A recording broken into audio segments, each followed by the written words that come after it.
All right, Josh Blackwell blocks a field goal in Las Vegas. Jake Moody nails a 38-yard field goal in Washington. Colston Loveland, 58-yard catch and dash in Cincinnati.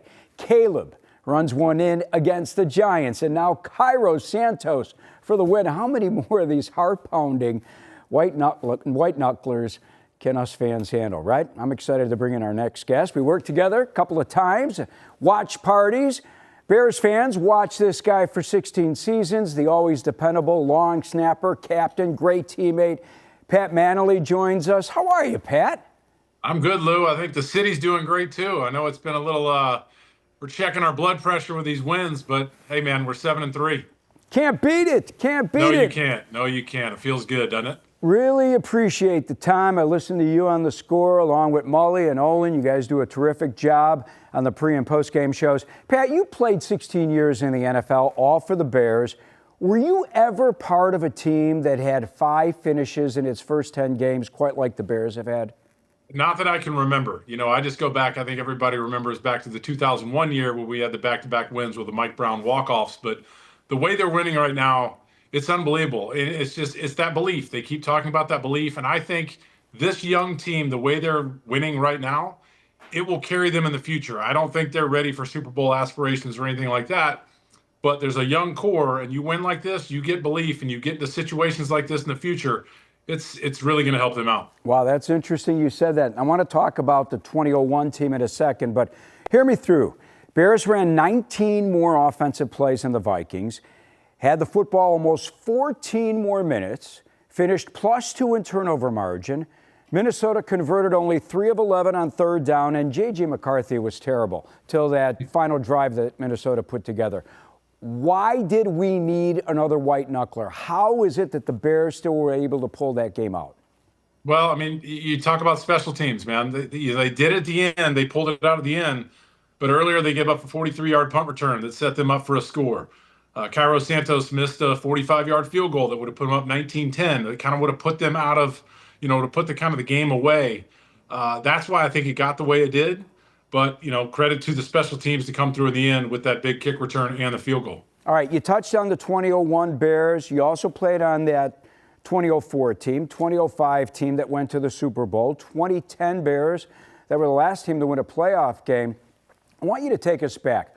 Were those resilient teams? Did you and your teammates at that time feel like, yeah, even if we're done, we know that we're going to still win this game, even if we're behind? I mean, is that the kind of attitude that you feel like this team has as well? And is it legit? I mean, you were in the locker room, so you can tell us if this is just media created or if this is real. No, it is real. And what you do is you believe in your playmakers. You believe in your first rounders. You believe in your studs. And that's what it was on the side. I was on the sideline a lot being a long snapper, but you would look at Brian Urlacher, Charles Tillman, Lance Briggs. Who's going to make the play? Who's going to cause the turnover? Who's going to win the game for us? And that's the belief that comes in these teams. And that's what's happening right now. Guys are believing in Caleb. I think with 50 seconds to go when they got the ball back, even before the return, I think even the sideline, I know Olin was, we talked about it in the postgame show, that we have belief in this team. And that goes a long way, like I said earlier, with that team. But you just believe in your playmakers that they're going to make plays when it's time to step up. Cairo comes through yesterday. Long snapper, you were that guy with a game on the line. Man, how nerve-wracking is it at the end of a game when you know this is for the win or you're going to lose? Lou, honestly, it's a lot of fun. That's what you practice for. It really is. You have to embrace the moment. I think any athlete in a situation like that will say that you just embrace those great moments. And my job as a long snapper was to make Robbie Gould look great, Brad Maynard look great. And Scott Daly had a great snap there for Cairo, and Cairo did his job. And that's just what you want to do as a long snapper. You look forward to those moments, and you turn around. You hopefully they're hoisting the kicker up in the air, and that means you did a good job. And that's what they did. Santos with the walk-off, but Devin Duvernay, man, he put the Bears in position for that game winner. You've been on plenty of kickoff returns, hundreds of them. What happened on that kickoff return?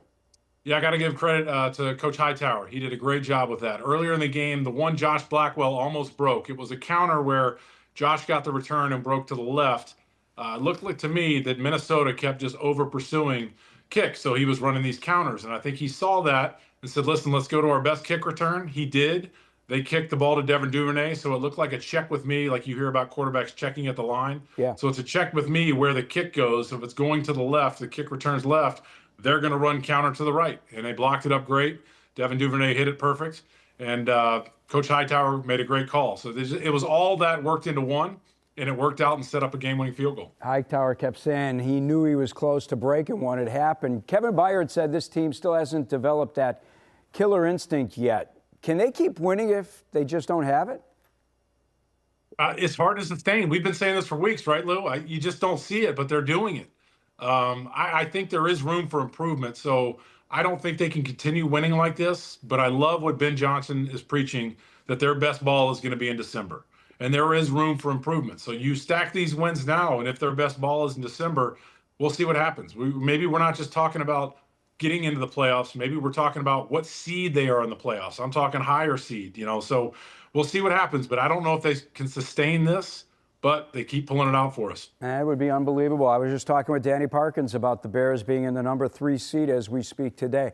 Hey, I was here on Fox earlier this morning saying that I thought the MVP of this team through 10 games really are the guys up front, that offensive line. Those 5 big hogs, man, they are protecting Caleb, dropping his sack numbers from last year over 100%. Guys are opening up holes for a running game that is amongst the best in the league right now. What about you? Who would be your MVP through 10 games? Yeah, I would say that. I got lucky during my career being a long snapper to go to O-line meetings. So I feel like I'm an O-lineman. I was one in college, and I love watching the tape. I watch it from inside out. Jonah Jackson and Darnell Wright might be the best double team in the NFL.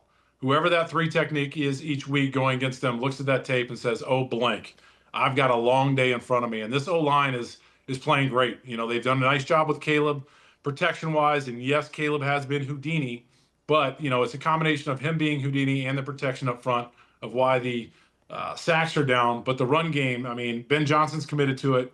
But you go back and watch the Minnesota Week 1 to yesterday's game, and how this O-line has improved and what they have done to improve, it's pretty good. And I do think they are the MVPs. It's amazing. You brought up Darnell Wright. You brought up Jonah Jackson. You didn't even bring up Joe Thuney. Well, right, I know. But, I think he's the rock in that room, man. He's the, the veteran. He's the guy teaching those guys that this is how you be a pro. This is what needs to be done every day. This is how you study tape. This is how you come to practice. Listen, that guy just is who he is. I think maybe you take him for granted, just because he's so technically so fundamentally sound. But when you turn on the tape, it is just super impressive to watch Darnell Wright and Jonah Jackson in the run game, though. It's something you want to watch. Kudos to Ryan Poles. Yes. Where are you on Caleb? I'm getting there. I like the improvement I'm seeing. Obviously, he's a tremendous athlete. You can talk about his arm talent and all that kind of stuff. But what I want to see is that quarterback before snap is kind of in the matrix that already knows what's going to happen, can already predict the blitz, knows where the hot route is, where the ball needs to go. I think he's still working on that. I think he's still getting there.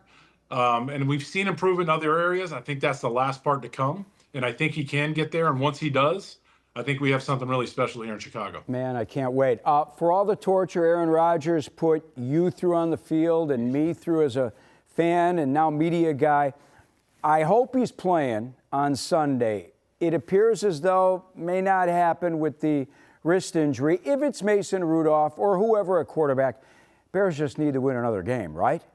A win is a win, man. I'll tell you what, when we were in the locker room, you would always still study. This time of the year, you would study the injury report because you knew if the big names were going to be out. And you said, oh, well, that's just what it is. But as a fan, I want to watch Aaron Rodgers play and lose in Soldier Field.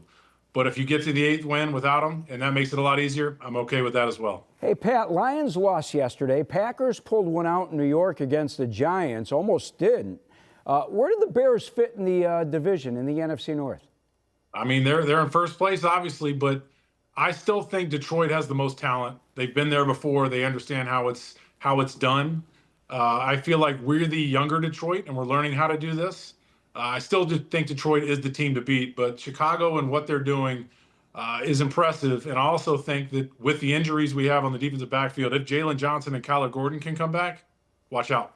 And TJ Edwards as well. TJ Edwards, excuse me. Yes, forgot about him. Sure. Unbelievable. All right, I'm going to wrap up with this. I've created something called the playoff meter here on Chicago Sports Tonight. We're through 10 games now for the Bears. Where are the Bears on the Mannelly playoff meter right now? How do you mean? What are you talking about? Are they in? 50%, are they out? 50% chance, 60% chance. Oh no, I've got them 65%. Nice. That's where Parkins had him. Yeah, 65% maybe because that was my number, but yeah, I'll go with that. I like it, 65%. I do.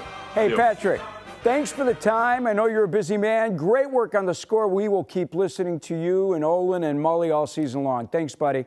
All right, see you, Lou. Thanks for having me. From Fox 32 Chicago Sports, this is Chicago Sports Tonight.